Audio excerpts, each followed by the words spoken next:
So last night, the Philadelphia Eagles won the Super Bowl against Tom Brady and the Patriots. And afterwards, Philadelphia celebrated by setting itself on fire. I'm not kidding. Look, man, sports fans are weird, right? I'm not a sports fan. I know some of you probably are. And I'm assuming most of you don't go around setting things on fire once your team wins. But there's certain subset of sports fans that happen to do this for some reason.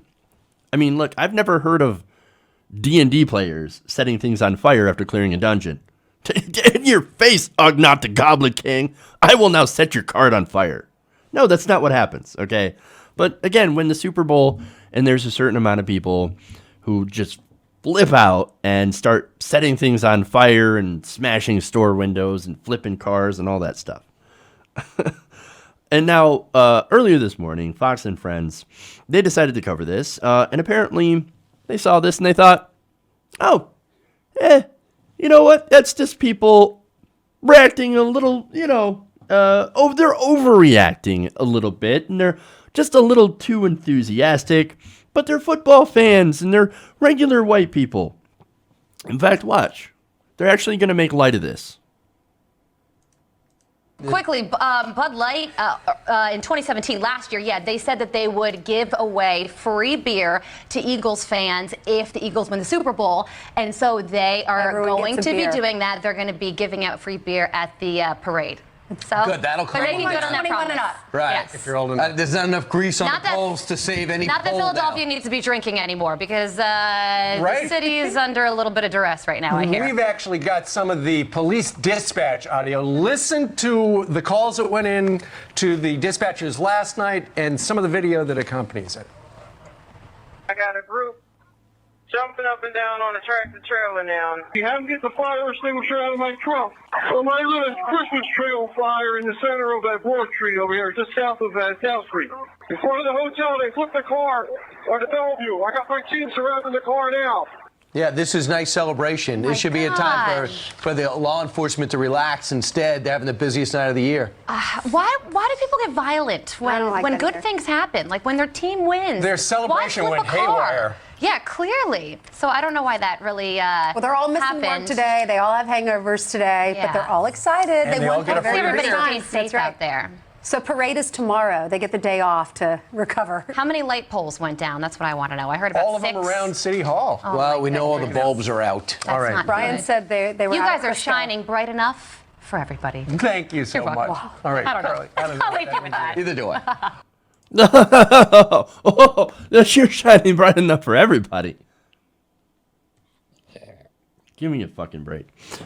Oh no, the city, it was just, they're under a little bit of duress and their celebration just went a little bit haywire. I don't think there was quite enough outrage. Again, they set fires, flipped cars, and yes, there was looting and there was people actually breaking store windows. Why weren't they flipping out about that? Oh, you guys know the answer. Because they're mostly white people. Look, if mostly white people go out and flip cars and vandalize city property and smash windows, that's just a celebration that went a little bit haywire. Now, if African Americans in Baltimore and Ferguson, you guys have seen the reporting on that from Fox News, they go out there and they do the same thing, but because of issues like police shootings and, basically oppression from the police, well, that's a riot, and that must be cracked down on, and we must go full force against them. So there's the difference, right? If you're protesting police brutality or systemic injustice and racism, that's a big problem. If you're riding over a football game, oh, you're just having fun.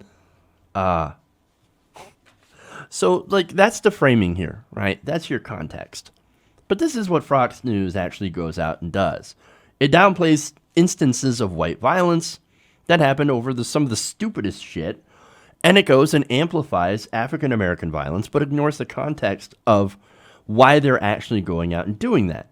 And the fact is that, hey, we're living in poverty, we're ignored, oppressed, and the only time that we get attention is when we start flipping cars.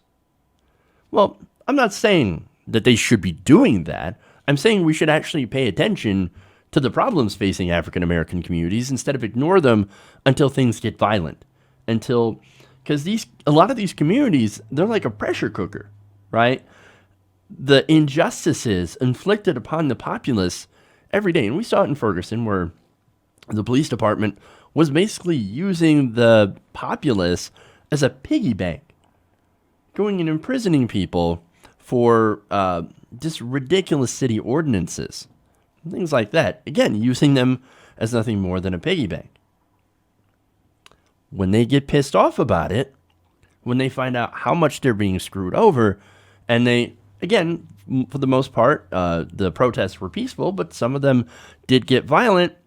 All Fox News did was focus on that violence. They're thugs. They're uppity blacks. We must crush them.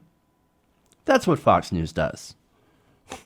But see, the reason that they do this is, look, they know their audience, right? Their audience is mostly old white people, and the average age of 72. Now, a lot of these people are football fans, right?